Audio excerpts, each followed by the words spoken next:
সাম্প্রতিককালে অভিষেক বন্দ্যোপাধ্যায়ের সঙ্গে মমতা বন্দ্যোপাধ্যায়ের মধ্যে কোথাও যেন একটা দূরত্ব তৈরি হয়েছে। বর্তমানে অভিষেককে প্রকাশ্য কোনো সভা মিটিংয়ে দেখা যাচ্ছে না। তৃণমূলের অন্দরে যদি কান পাতা যায় তাহলে এই নিয়ে নাকি তুমুল চর্চা শুরু হয়েছে রাজ্য রাজনীতিতে। এই প্রসঙ্গে বিস্ফোরক মন্তব্য বিজেপি নেতা তথাগত রায়ের।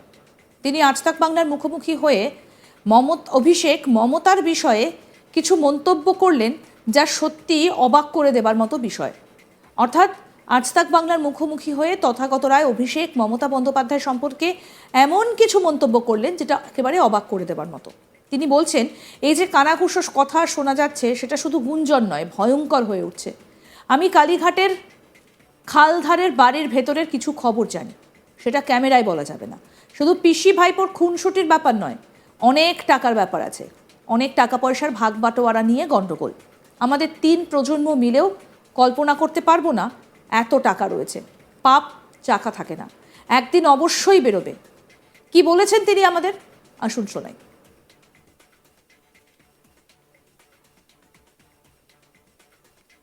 সম্প্রতিকালে আপনি বেশ কিছুদিন যাবৎ যেটা দেখা যাচ্ছে যে মমতা বন্দ্যোপাধ্যায় এবং অভিষেক বন্দ্যোপাধ্যায়ের মধ্যে কোথাও একটা নাকি দূরত্ব তৈরি হয়েছে, সেরকম একটা দেখা যাচ্ছে যে, এবং অভিষেকপন্থী যারা তারা দলেতে ক্রমশ কোণঠাসা হচ্ছে তৃণমূল কংগ্রেসে। এটা কি শুধু কি মমতা বন্দ্যোপাধ্যায় আইওয়াস, না এটার মধ্যে অন্য কোনো রহস্য আছে? এখন কিন্তু এই মুহূর্তে তৃণমূল কংগ্রেসের অন্দরে রাজনীতিতে যদি কান পাতা যায়, এইটা নিয়ে কিন্তু একটা সব জায়গায় চর্চা, গুঞ্জন আছে। কি বলবেন? শুধু গুঞ্জন নয়, এখন এই গুঞ্জন একেবারে অন্তত একটা নিনাদ হয়ে উঠছে, ভয়ঙ্কর ব্যাপার। আমি কিছু খবর জানি যে কালীঘাটের খালধারের বাড়ির ভেতরের ব্যাপারটা, সেগুলো এখন ক্যামেরায় বলা যাবে না, কিন্তু সেগুলো শুধু নয়, মানে পিসি ভাইপোর মধ্যে খুনসুটি নয়, খুনসুটির ক্ষেত্র অনেক দূর ছাড়িয়ে গেছে। কারণ অনেক টাকার ব্যাপার তো আছে, অনেক অনেক অনেক টাকার ব্যাপার, যে টাকা তুমি আর আমি কল্পনাও করতে পারবো না। আমাদের 3 প্রজন্ম মিলেও কল্পনা করতে পারবো না কত টাকার ব্যাপার। টাকার ব্যাপারটা তো আছে। সেই জন্য যে জিনিস হচ্ছে ওই কালীঘাটের খালধারের বাড়ির ভেতরে, যা আমি জানি, যা আমি এখন বলতে পারছি না, সেটা কিন্তু সেটা তো আস্তে আস্তে বেরোবে। তো পাপ তো চাপা থাকে না, পাপ তো বেরোতে আরম্ভ করে। আপনি নিশ্চয়ই আরেকটি গুঞ্জনও শুনেছেন যে নতুন একটি রাজনৈতিক দলেরও রেজিস্ট্রেশন করা হয়েছে, সেটা নিয়েও একটা বিরাট চর্চা চলছে। তাহলে কি অভিষেক বন্দ্যোপাধ্যায় প্যারালালি কোনো একটা রাজনৈতিক দল করবে? বা এটাও আবার একটা শোনা যাচ্ছে যে এ রাজ্যের বেশ কিছু বিশিষ্টজন, সমাজের বিশিষ্টজন ব্যক্তি, তারা মিলে একটা নতুন রাজনৈতিক দল নাকি রেজিস্ট্রেশনও করেছেন, সেটা খুব শীঘ্রই আত্মপ্রকাশ চলবে, সেটা নিয়েও খুব চর্চা চলছে।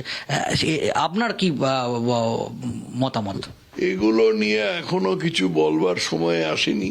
তার কারণ নতুন রাজনৈতিক দল তৈরি করে, যেখানে ভোটের জন্য মাত্র 1 বছর সময় আছে, এর মধ্যে একটা কিছু করা আমার মতে সম্ভব নয়। এটা যদি 2031 সালের নির্বাচনের জন্য কেউ ভাবনা চিন্তা করে থাকে তাহলে আলাদা কথা।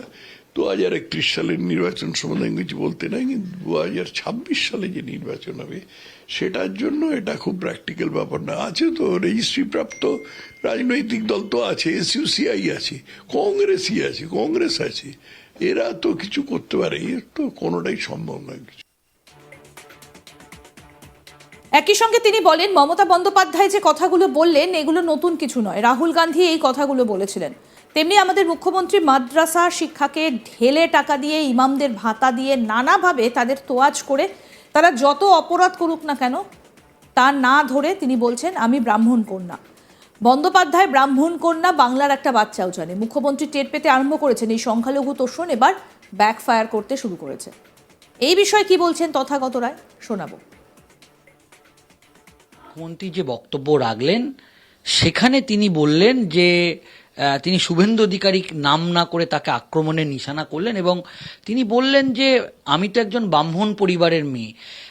কোনো অংশে আমরা যেটা দেখলাম যে তিনি যে বক্তব্যের মধ্যে এবং যে পুরীর আদলে যে জগন্নাথ মন্দির যেটা যেটা মুখ্যমন্ত্রী মমতা বন্দ্যোপাধ্যায় ওখানে ভিত্তিপ্রস্তর স্থাপন করেছেন, সেটাও একেবারে চ্যালেঞ্জ ছুড়ে দিলেন যে শুভেন্দু অধিকারীর কত বড় ক্ষমতা আছে এই মন্দির আটকে দেখাক।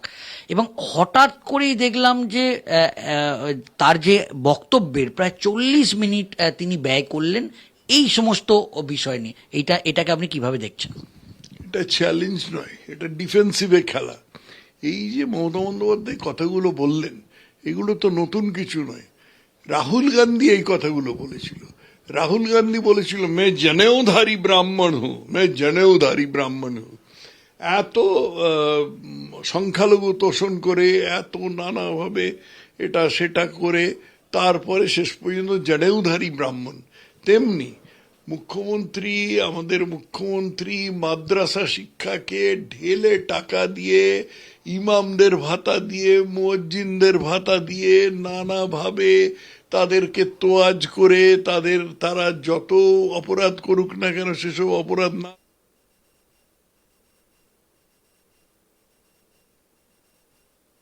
এইসব করার পরে তিনি বলছেন যে আমি ব্রাহ্মণ কন্যা।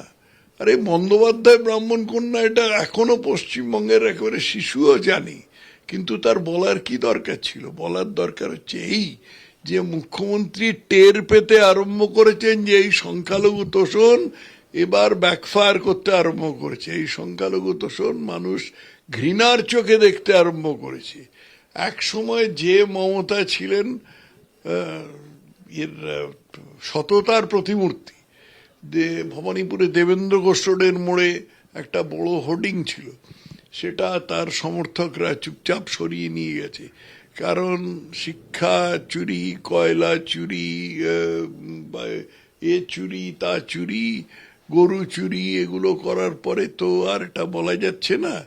ঠিক তেমনি করে এই রকম নির্লজ্জ সংখ্যালঘু তোষণ করার পরে মুখ্যমন্ত্রী ভড়কেছেন এবং ভড়কে গিয়ে সমস্ত কথা বলছেন।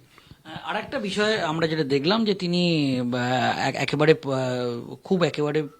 অ্যাগ্রেসিভ হয়ে যেটা বললেন যে তার সঙ্গে কোনো জঙ্গি যোগের যে কথাটা তাকে বদনাম করার জন্য বলা হচ্ছে, যদি প্রমাণ করতে পারে তাহলে তিনি চেয়ার ছেড়ে দেবেন। কেন তিনি এই মন্তব্যটা করলেন?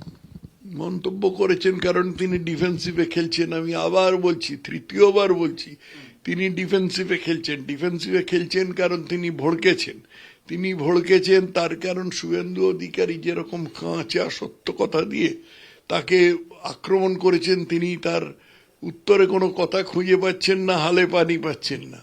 আমি একটা ছোট্ট উদাহরণ দিই। এরকম তো সরাসরি তো প্রমাণ পাওয়া যাবে না যে কোনো মুখ্যমন্ত্রী গিয়ে জঙ্গিদের আক্রমণ করে জঙ্গিদের সাহায্য করেছে। আরও আপডেট পেতে দেখতে থাকুন আজ তাক বাংলা, সাবস্ক্রাইব করুন, নোটিফিকেশন পেতে বেল বাটন অপশন প্রেস করুন, হোয়াটসঅ্যাপে ফলো করুন আজ তাক বাংলা, ভিডিওটা লাইক করুন, শেয়ার করুন, কমেন্ট করুন।